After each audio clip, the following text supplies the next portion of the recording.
anyways, here's the Goosebumps. Thanks for the follow. And thank you for the follow. Hi, Robo, hi. Yeah! You're beware. You're in for a scare. All right, this is the lawsuits that killed Goosebumps. All right, what we got? For those who grew up in the 1990s, the Okay. Goosebumps franchise was unavoidable. True. Originally released as a horror book series. Never read the books. I don't say 30 years ago like I'm 1,000 years old. Stop it. Never read the books. It's iconic. It is iconic. It is. It's genuinely iconic. It is. Children, Goosebumps quickly grew beyond the world of literature, spawning a television series, games, toys, and loads of merchandise. I only ever did the television series, but it was a banger of a show, in fairness. By the mid-90s, the Goosebumps brand was everywhere, Yep. raking in millions of dollars for its publisher Scholastic and its author R.L. Stine. Yo, wait, before I say this, there's like no controversies for R.L. Stine, right? Hey, some weird shit didn't come out of our boy R.L. Stine, right? Before I say anything that I doubt them, I don't know. Yeah, I'm not really as far as I know. Okay, because I was gonna say my man, the GOAT, R.L. Stine, Raiders. my GOAT. He's not a YouTuber, so I'm saying hi, Raiders. Hi, how are you? Hi.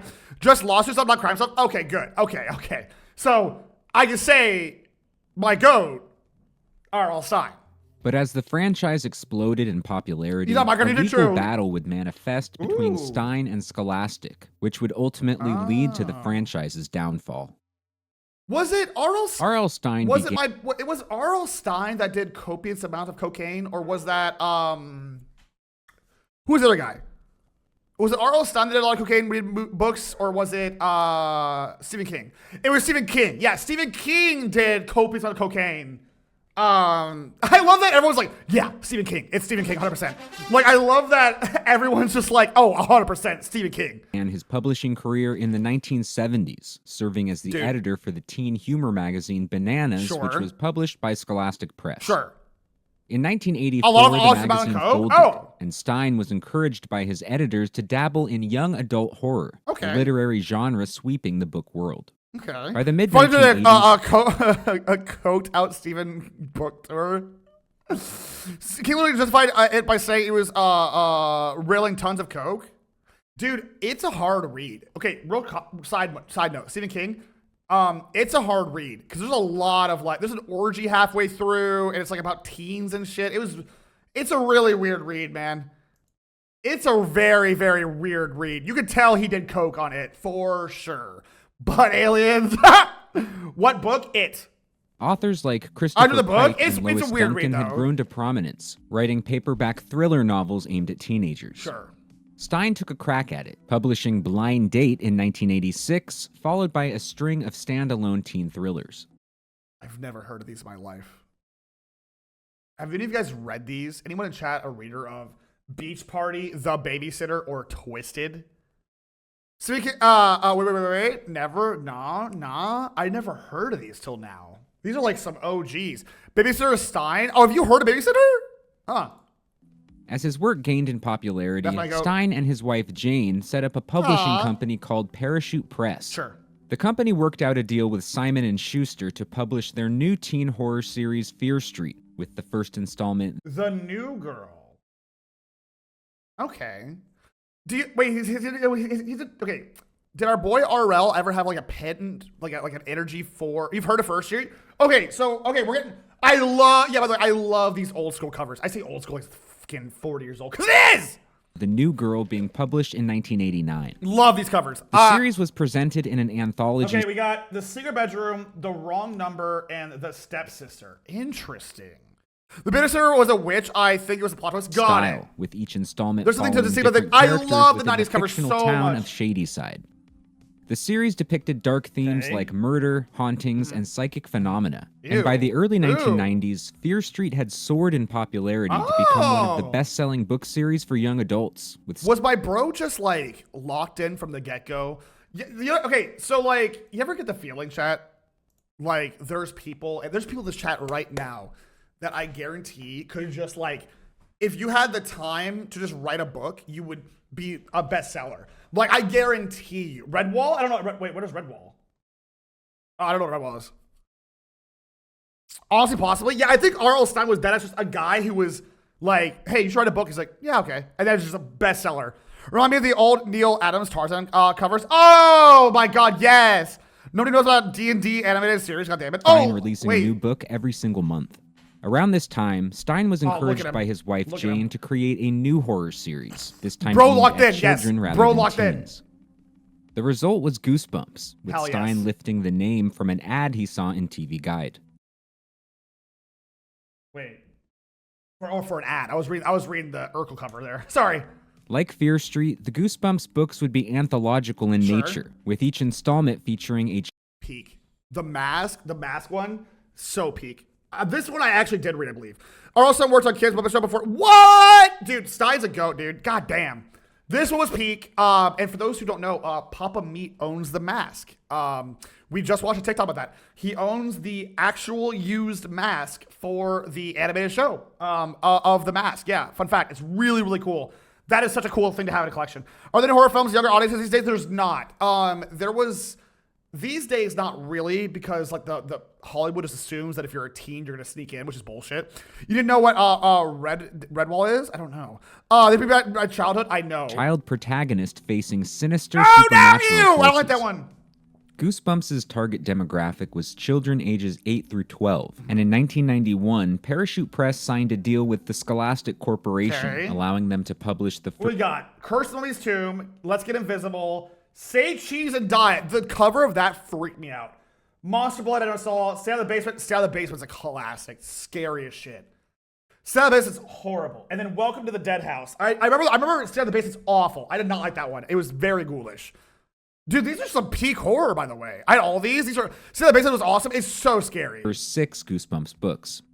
While Parachute would own the series trademark, the agreement gave Scholastic control over the book's non-publication rights, which would include adaptations, merchandise, and other licensing deals. Oh, what I would do to get a slappy dummy, dude. Can I add a slappy dummy on Throne? Would you guys buy it for me? Dude, if I get a slappy dummy, would you guys buy that shit for me? That'd be so gas, dude. Additionally, the devil? Parachute agreed to a stipulation that said that R.L. Stine would be the sole writer of each installment in the series. Sick, okay. The first 2 books, Welcome to Dead House and Stay Out of the Basement, were published by Scholastic in Dude, Stay Out of the Basement's so gross. Look at the goddamn art on that one too, man. Like the fucking leaves. Ugh! That's like as close as R.L. Stine got to like body horror or like The Thing, you know what I mean? I don't like that one. 1992. I don't like that one. More installments quickly followed, but with limited promotion, the series was not a huge hit right off the bat. Right. However, Goosebumps would benefit heavily from being included in Scholastic book fairs. Do they still do these? This was a thing when I was a kid. Basically, you could just like get books, or there still is. Good. I actually like these. They follow. They did. They book fairs. Yeah. They still do these. Like you like trade in for like box toppers or like pencil toppers. They still do. I like Scholastic book fairs. This is actually like a great. These introduced me to Captain Underpants. What else do they do? Those like weird dragon anthology books on how to learn about dragons. The Lemony Snicket's, help me out here. The popular one, chat. Starbucks they follow. What was it called? Help. Oh my God. The Lemony Snicket's something. Series of Fortune Events. Thank you. Yes. I had never read Diary of a Kid. The Dragonology. Yeah, the Dragonology. Yeah, the book fairs are awesome. They're a great way for young readers to get into it. Yeah, I love this Which shit. took place at various elementary schools across the country. Scholastic had begun doing book fairs in 1981, in which the company would deliver books to school libraries and display them for a full week, allowing students to browse and purchase them. Yes, this was a cool thing. I like this. I'm glad they still do this. Really cool way to get books to young readers. Very big fan of. I think there's free versions too. I'm not sure how it goes these days, but I like this. The event was designed to raise money for schools and promote literacy amongst grade school children. I have mythology, also dragonology, wordology. I love for those. Scholastic to promote. Oh yeah, Animorphs, dude. Yes, Animorphs was sick. I have not read a book in a long time either. Don't worry. I have like crippling ADHD. Books directly to kids. Within a year of its publication, Goosebumps had become a big hit at book fairs. No shit. 1.8 million copies of the series in print by 1993. That's actually insane. 93. Animorphs by Jam. The furry doesn't know about Redwall. It's like a furry doesn't know about Disney's animated Robin Hood. I don't know about Redwall. I feel like I'm missing a big part of furry cultures now, dog. God dang. Redwall. Do you remember the actual Vietnam War books at Scholastic book fairs? Amazing. But wow. Can't believe they were those allowed. Like the super realistic history ones, right? Because I remember there was like a World War II one. No, I'm dead serious. Like they would sell like history books at. I did not. They had history books at these classic book fairs where they were like super like detailed history down to like troop movements and generals. I found out books that introduced the movable letter print. Shut up. And though R.L. Stine was already a recognizable name with teen readers thanks to Fear Street, Goosebumps helped him reach a younger demographic, delivering his signature spooky tales to an elementary school crowd. Sure. Many applauded Stine for creating content that got children reading. I mean, he's my goat. I don't know what else. Dude, he's my goat. The minute game of the book, Attack of the Mutant Goosebumps book. Wait, really? That's cute. Others expressed concern that the horror themes present in these books were too scary for young readers. Nothing like a Karen, dude. Nothing. I love how no matter how far back you go, there's always a Karen.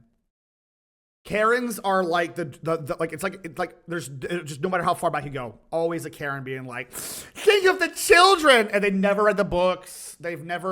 All they saw was a scary cover.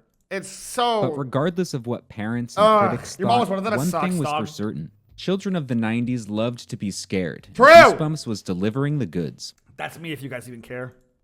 Scholastic and Parachute Press quickly renewed their contract. The Dark Rising, I have not. Oh, there is! Night with a Dummy! The Girl Who Cried Monster is really good. Welcome to Camp Nightmare, I don't remember that one. And The Ghost Next Door, I think remember that one? Dude, I remember the Night with a Dummy. Yes, my goat, Slappy! And through word of mouth, Goosebumps' popularity grew immensely. With the books in the series consistently hitting the bestseller list. Yep, Goosebumps, yep. In addition to the original series, the first spin-off book was released in October of... What is this? A Tales to Give You Goosebumps. Oh, cute! That's a spooky story anthology. Oh, that's fun! I never heard of this. 1994, a short story collection entitled Tales to Give You Goosebumps. And the series overall was now outpacing sales of Fear Street. Oh, damn. While Goosebumps had grown steadily in its first few years of publication, 1995 was the year that the series exploded in popularity. Because of the show, right? An interactive spin-off book series. Oh, readers beware. They never read the books, never watched the show, never listened to music, never commit war crimes in video games. Typical politics. People that complain have never actually done the thing, right? It's the same thing with the D&D scare of like the 70s, 80s, where it's the 80s, where it's like D&D's the devil. It's like it's four nerds in a basement rolling dice. It ain't that deep. Calm down. Same thing. Same exact thing.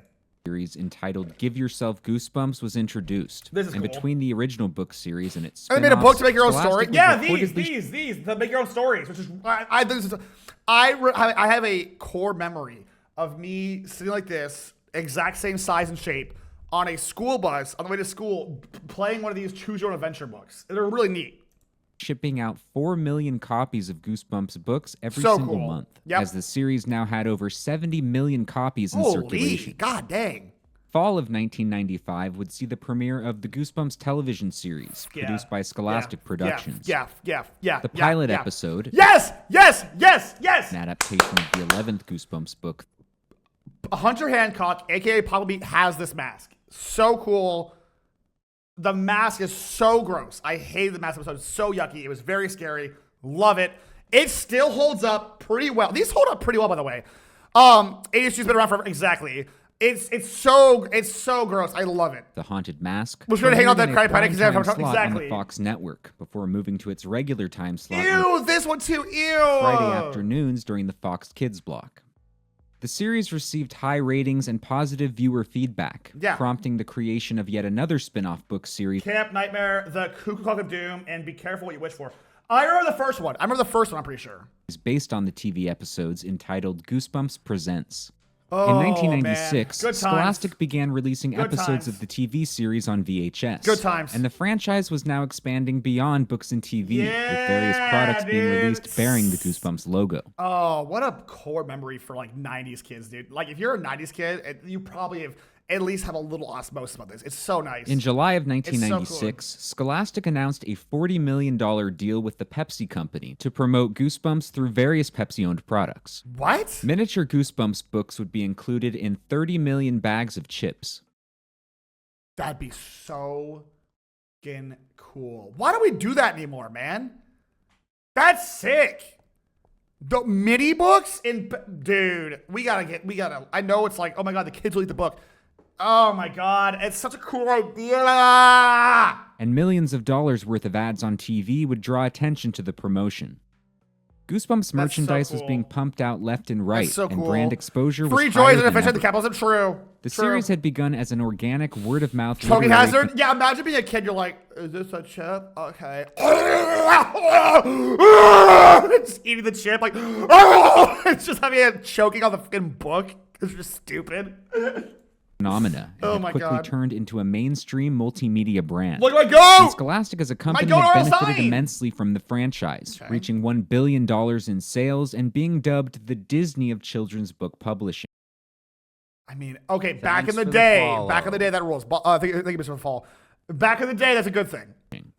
But Parachute Press was growing increasingly frustrated by their agreement with Scholastic. Why? In early 1996, Jane Stein, along with Parachute Press executive Joan Waricka, attended a meeting with Dick Robinson, the head of Scholastic, in which they asked the publisher to give Parachute control of Goosebumps licensing, along with a $10 million signing bonus. Okay. So what did Dick say? Scholastic refused. The Goosebumps brand... That's it. No.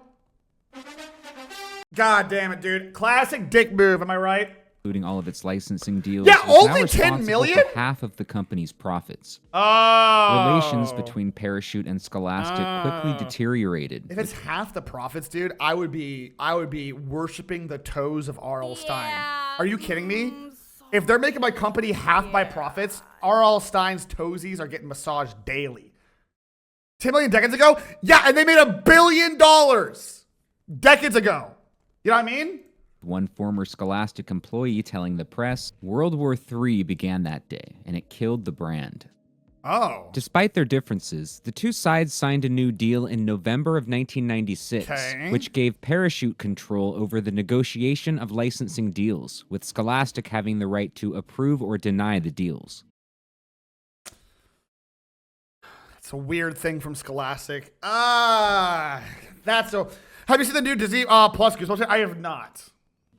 The new agreement would allow Scholastic to publish 106 new books from Parachute, and would increase the royalty rate that Parachute was to be paid from Scholastic. Okay. But the new contract also contained an important provision that if any of its terms were breached, I already know where this is going. The agreement would be void, and the two parties would revert back to their previous agreements. I knew it. With the Goosebumps TV series entering its second season, over 40 Goosebumps licensing deals had been secured, and the franchise was hitting a new peak. Corporate America at it again, dude. Ruining the empire would begin to falter as internal and external pressures threatened to tear it apart.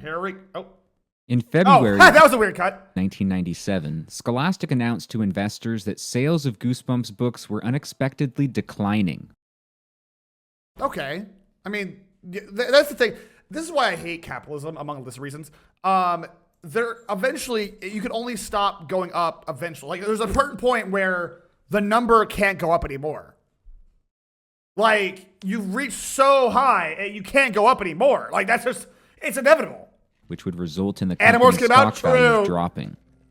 The drop in sales was attributed to older Goosebumps books. The Haunted Mask 2. I read that. I think I have that one laying around somewhere, actually. Not selling as well as they had in the past. Sure. With over 180 million Goosebumps books in print, it appeared that the book series had finally reached the ceiling of its success. Which is fine. Was it because of Harry Potter? I think it's just oversaturation. It's okay for folks to be like, you know what, I'm over it. But like, it's so weird to be like, we're losing people. It's like, No, eventually, like, everyone who likes a series is into it, and those who don't. It's like, there doesn't need an endless ceiling, you know what I mean? That makes no sense. The news hit investors hard, with Scholastic stock dropping 41%. By the way, who the f is investors? I hate, if you're an investor, give me money right now. Invest in dog. That's all I'm saying. Don't be invest in corporations. Invest in dog. The company's stockholders subsequently filed a lawsuit against Scholastic, charging that it knew about Goosebumps' declining sales months earlier but had deliberately concealed the information. Okay. While book sales had dipped, the Goosebumps franchise remained strong overall in 1997, as a Disney World theme park attraction opened and the TV series was moved to Saturday mornings. Oh, that's huge. That's huge. Becoming a top-rated show on the Fox That's Kids huge. block. That's huge. That's huge. Saturday morning. I watched Harry Potter when the one Irish kid always blew things up. I'm Irish. Things didn't get better. Yeah, the Harry Potter series is very renowned for insert person of origin here and then really specific trope about that person of origin here. Yeah. But by mid-1997, relations between Scholastic and Parachute had completely soured. Okay. The two entities reportedly came to a stalemate over licensing deals, with 16 different deals falling through because of their internal disagreements. It's just art being ruined because of money. In summer of 1997, Scholastic accused Parachute of using unapproved forms to make licensing deals. What? Scholastic saw this as a violation of their contract, which they said gave them the right to void the current contract and revert back to previous terms. Lame. This would mean that Parachute's higher royalty rate, which was negotiated in the newest contract, was also void, with Scholastic halting its royalty payments to Parachute. Corporations, man. It's like it's biting the hand that feeds you. R.L. Stine was half of the profits for Scholastics. And they said, we need more money. Give me your money, scary man. I'll go back to the Dark to tell it. I watched the All You Fear the Dark. I love getting scared, yes. Hi, Ty! Parachute Press filed a lawsuit against Scholastic, charging that Scholastic had breached their contract and owed them $36 million in royalties. So dumb. Scholastic countersued, alleging that Parachute had breached the contract first by hiring ghostwriters to write the Goosebumps books. What?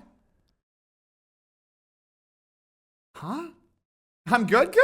According to the contract made between Scholastic and Parachute, Stine was to be the sole writer of the original Goosebumps books. Sure. Though the agreement did permit him to use ghostwriters for books in the spin-off series. Right. Like, that's dead ass how that works. Sure. I mean, if you can only expect Stine to write thousands of books by himself, do you? Like, according to Scholastic, R.L. Stine did write the first 16 books himself. Sure.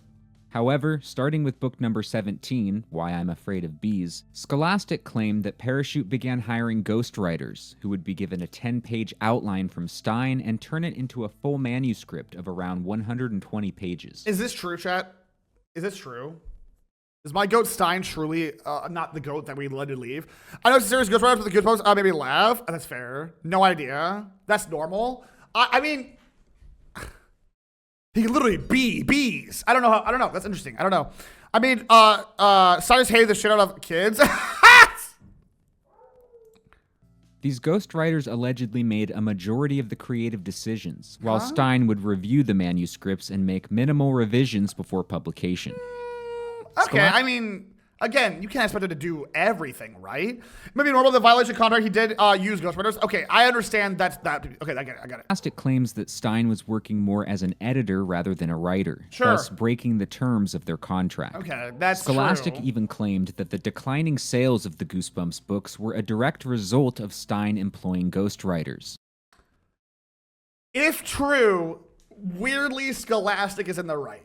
I hate to admit this, but if true, they're not wrong. It's also, it's weirdly a comment, but like, hey, we're losing sales because you're not writing them, which is kind of complimentary, but also, if that's in the contract, I don't know. As they were not able to adequately recreate Stine's unique voice. Okay. R.L. Stine was releasing 24 books per year. Oh, no, there's no universe that's possible. No. Yeah, ghostwriters are fine. 24 books a year? That is 2 a month? Get out of here. No. Let him have Ghostwriter. Are you shitting me? That's insane. Yeah, no, I'm actually, I'm good. I'm on Team Stein. That's crazy. I'm on Team Stein here. No, and while that's some nuts. questioned how this was possible, he had always publicly denied using ghostwriters, joking to the press in 1993 that he's much too greedy to hire assistants. Okay. But over the course of the lawsuit, Parachute did admit to hiring writer's assistants for Stein, starting with book 17 in the Goosebumps series. I would prefer...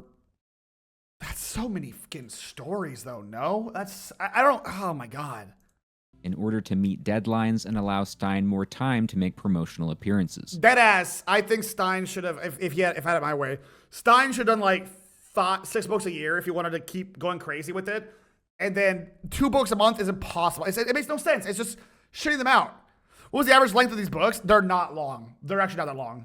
But like Parachute said that the contributions from these assistants were minimal, and that Stein was still making a majority of creative decisions, including coming up with book titles, plots, and characters. How? Parachute claimed that Stein still had full creative control and was not breaching his contract by... Was Stein known for cocaine? Genuine question. Was Stein also known for cocaine? Like, a book a week is crazy. Quantity over quality? I would prefer that. I prefer quality over quantity.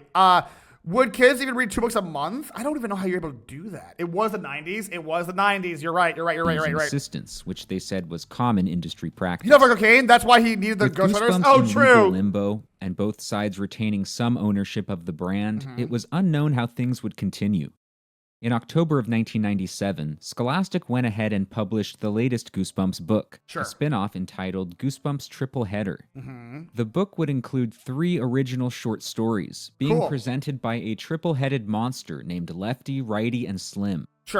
Shortly thereafter, Parachute filed another lawsuit against Scholastic in federal court, claiming that the publisher had breached their 1996 agreement and was engaging in copyright infringement with its release of the triple header book. Okay. Despite these lawsuits, the 2 parties were still under contract for dozens of new Goosebumps Dozens! Books. In late 1997, Scholastic stated that it would continue to publish the Goosebumps series as planned, and Parachute agreed to deliver new manuscripts for publication until the courts made their decision. I don't know how or why. Do you know what I mean? That's buck wild to me. That's at least that's a year. That's it. It's a toxic relationship. It is the most toxic relationship I've ever heard. It is such a weird. Funny enough, even though I heard Slim left righty and the middle was lefty. Oh, that's funny. Other spin-off projects remained in development, including a Goosebumps feature film produced by Tim Burton. Oh, that could have been cool! At the time, Jane Stein was quoted as saying, "It is quite unpleasant, but we still work with them every day." The 2 companies were still benefiting heavily from the Goosebumps franchise, and both had a vested interest in keeping the ball rolling. A brand new series entitled Goosebumps Series 2000 was launched in January of 1998. I'm genuinely like jaw agape and just like fascinated with this docuseries. So if I'm not getting like, there's Goosebumps movies. There are. I didn't know there was a Tim Burton one, though. Published each month. While sales had dipped from its peak, the books were still selling well, with the new series quickly becoming one of the best-selling book series in children's literature. That's the thing, man. Like, you can't expect it to go on forever. If you eventually you're gonna run out of people.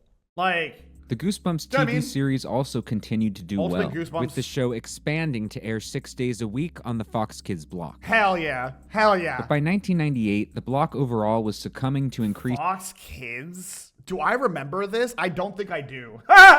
Oh, man, ew. Competition, with its viewership decreasing by 30%. Power Rangers Space. The Goosebumps series was renewed for an abbreviated 4th season of just 8 episodes, which aired in fall of 1998. Damn. After quietly wrapping up its run on Saturday mornings, Fox began airing reruns on its new cable network Fox Family in the... I don't remember Fox Family. Maybe I'm so full of bitterness towards Fox that I've blocked out a lot of these like Fox Family ads. Maybe, wait. 30 Days of Halloween. Maybe I do remember Fox Family.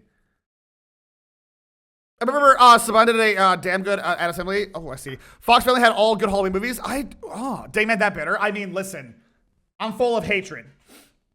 And that I don't remember Fox Family. I don't remember what aired on Fox Family. Did I have cable? I did not have cable, in fairness. That probably could be why. I had 13 channels. So fall of 1999. Yeah. But Scholastic was not happy with this move, which they I said had 13 violated their channels. contract. So I could only ever watch these shows at a friend's house or my grandma's house. That was it. I could never actually watch them in my own home because I had PBS and the Fox News station, and that was about it. And TV, yeah, it was like cable is why I missed both these shows. I had 2 channels and 3 when it rained. Oh my god.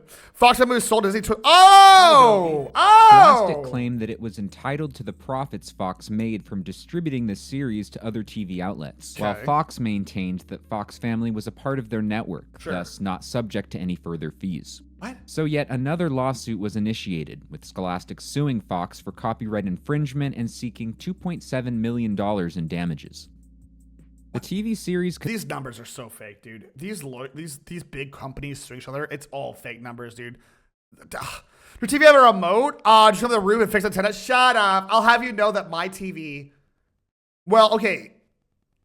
The one at Grandma's house, it is a knob. But my TV had a remote, sort of.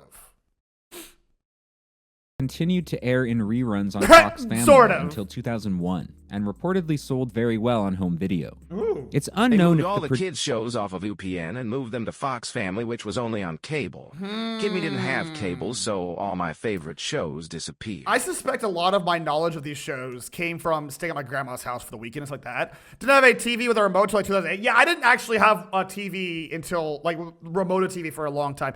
My grandma, I think they Thanks for the follow. Every year. $1 for my sandwich at Just Thai. Oh my god. Producers yeah, for real. of the series had any plans to continue with a 5th season. But with such a high-profile lawsuit between its owners, new episodes of the series were out of the question, and the show was effectively canceled. Meanwhile, back in the publishing world, R.L. Stine continued to work on the Goosebumps books, wrapping up his contract with Scholastic as a new young adult series was taking the nation by storm. In 1990, new young one. What? Harry Potter, probably? If I had to guess, it'd be Harry Potter or Twilight. Harry Potter for kids, Twilight for adults. Or 7. teens. Scholastic spent $100,000 to purchase the U.S. rights to a young adult novel entitled Harry Potter. Yeah, okay. Yeah. That's what I thought. Because I think people were, like, 10 years of ghost stories, people are going to be oversaturated. So it makes sense, you know, the kids that were reading the books grew up, and they're gonna read another, you know, one of these. And thanks to them, we can't get rid of that turf. Yep. Don't be so pregnant. And the Philosopher's Stone. Thanks to positive word of mouth, the fantasy novel became a huge hit in England, and the following year, Scholastic released J.K. Rowling's debut novel in America under the title Harry Potter and the Sorcerer's Stone. My sister, listen, you can hate J.K. and understand that you can be a fan of the Harry Potter series. I'll say it. You could grow up with the books and watch the movies, and you can be a fan of Harry Potter. But you could also be like, the artist sucks shit. The artist is a terrible person, and you could choose to not support her current work, which is completely fair. She's a TERF. She just attacks trans people. It's really weird. But you can acknowledge that if you grew up with these books and you like the Wizarding Word and it was a huge part of your childhood, I'm not gonna yell at you for that. I'm not gonna break your legs for that. But again, in modern days, you can still say you can say Lady bad because she's a TERF, but I did like the books a lot growing up. Do you know what I mean? You guys play Harry Potter and Minecraft? True. I read all the books and Universal. I have separate artists. Thankfully, I don't have spend the money on it and stuff. Love the series. Hate The Office. That's fair. Now, I adore Harry Potter. It's like Harry Potter. I think that this is truly. You can hate the art nowadays. Yeah, you can hate the modern art. You can hate supporting her modernly, but also, and you can also look. By the way, I'm gonna call it like it is. If you look too deep into Harry Potter, it is some problematic shit. But I mean, again, I didn't grow up with this stuff, so I can look like that. There was some whack shit in the Harry Potter books, by the way. I'm just saying, dude. Listen, I am just saying, there's some, like, if you're a kid, right? You're a pure heart kid, and you're reading Harry Potter, this is your jam. The wizarding world, the mirror, the stone, Voldemort, right? Oh, it's so, And if you're a teen, you're still loving it. And if you're an adult going back in the books, you're like, what the wait a minute. Hold on. Red Finger, the Harry Potter actual stuff, that's also fair. Yeah, it's just interesting. I'm not going to blame people in the chat for forever having liked Harry Potter because the artist is a psychopath. I'm not going to do that to you guys. I will say, how do I phrase this? I think you're entitled to enjoy your childhood. I'm not gonna shit on you for your childhood and the joy that you experienced during it. I will say, if you're still a fan of the lady, this is not the right community for you because she's a real piece of shit. So, yeah, just saying.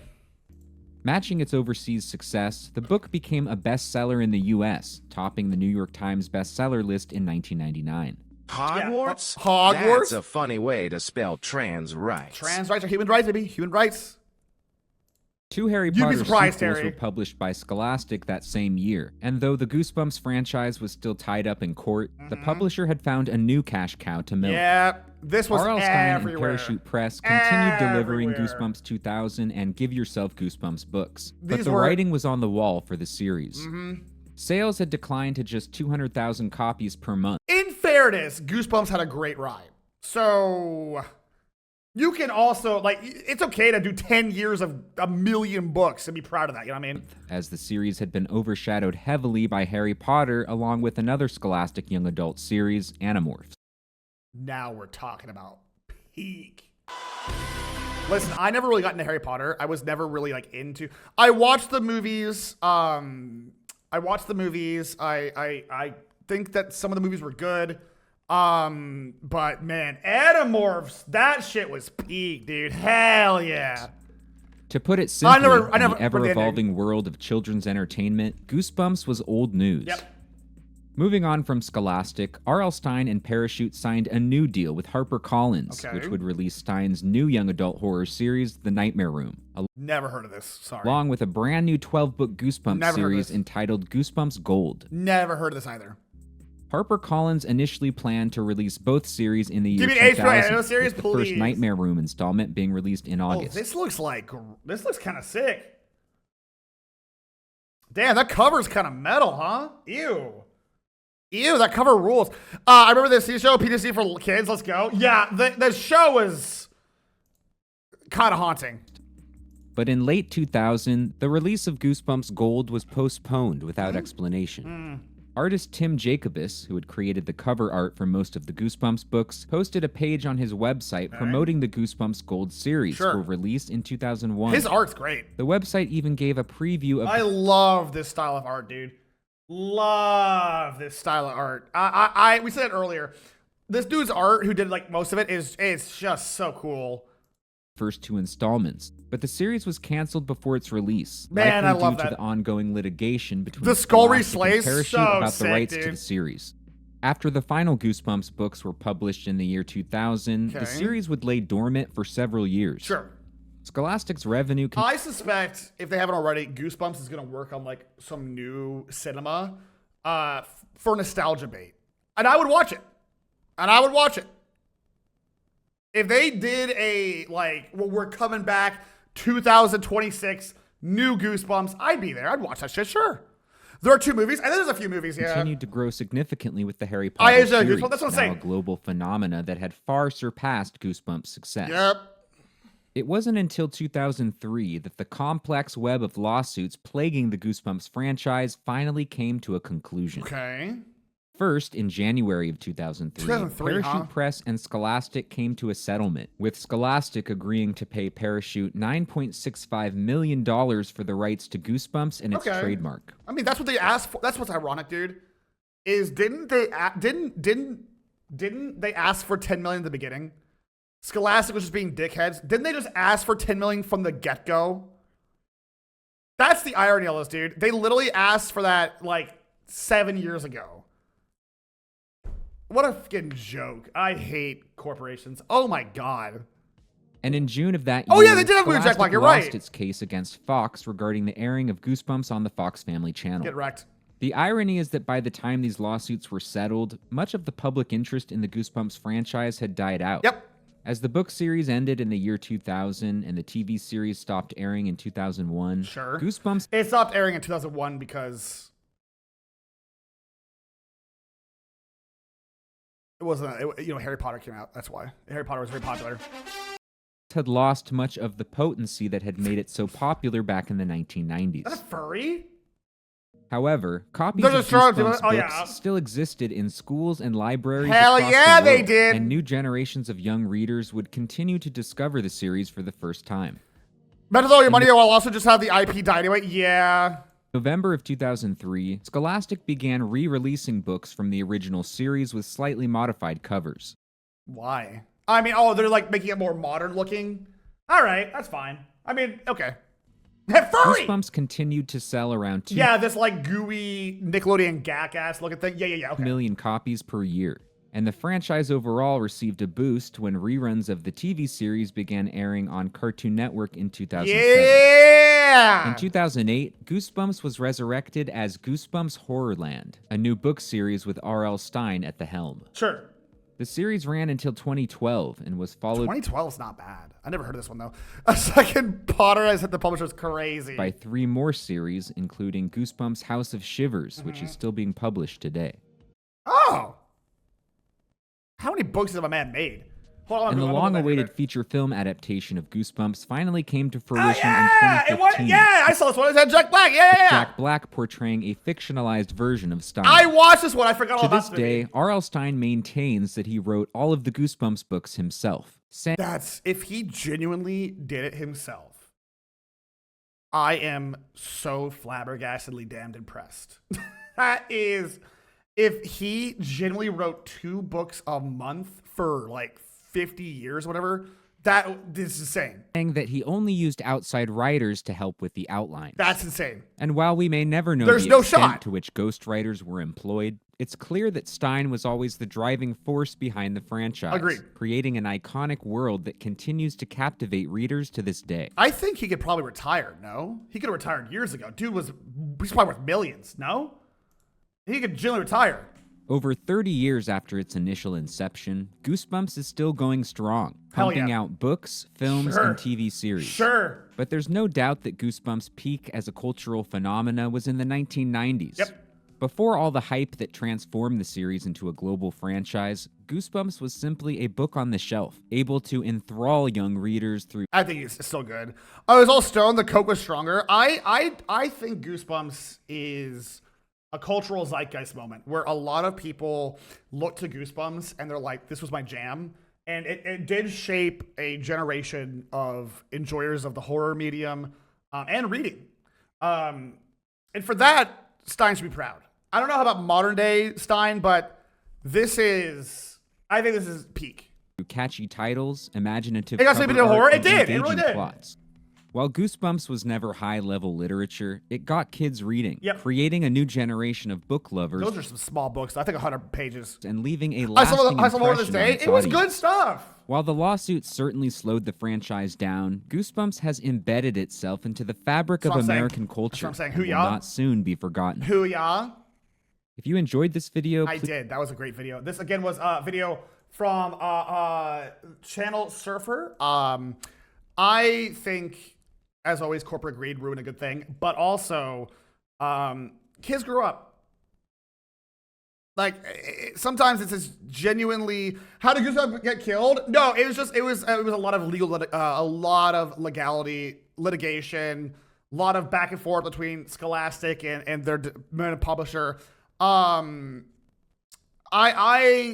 think. Thanks for the follow. I think our goat R.L. Stine did some great work for a lot of young minds. And I think whatever happens, corporate greed ruined it. But I think that if he's still making stuff and people are still reading it, then pop off, right? My boy been making. How many books has my man written before we close this topic? How many books has R.L. Stine wrote? Is there like a number? Let me see here. No, sold 4 million copies. He was born in 1943. Dude's 81. That's crazy. How many books has he written? Over 300 books. That's insane. That's insane. What about what about Stephen? How many books has Stephen King written? I'm actually curious. Because King has written a lot too, right? Oh, 65 novellas, 200 short stories.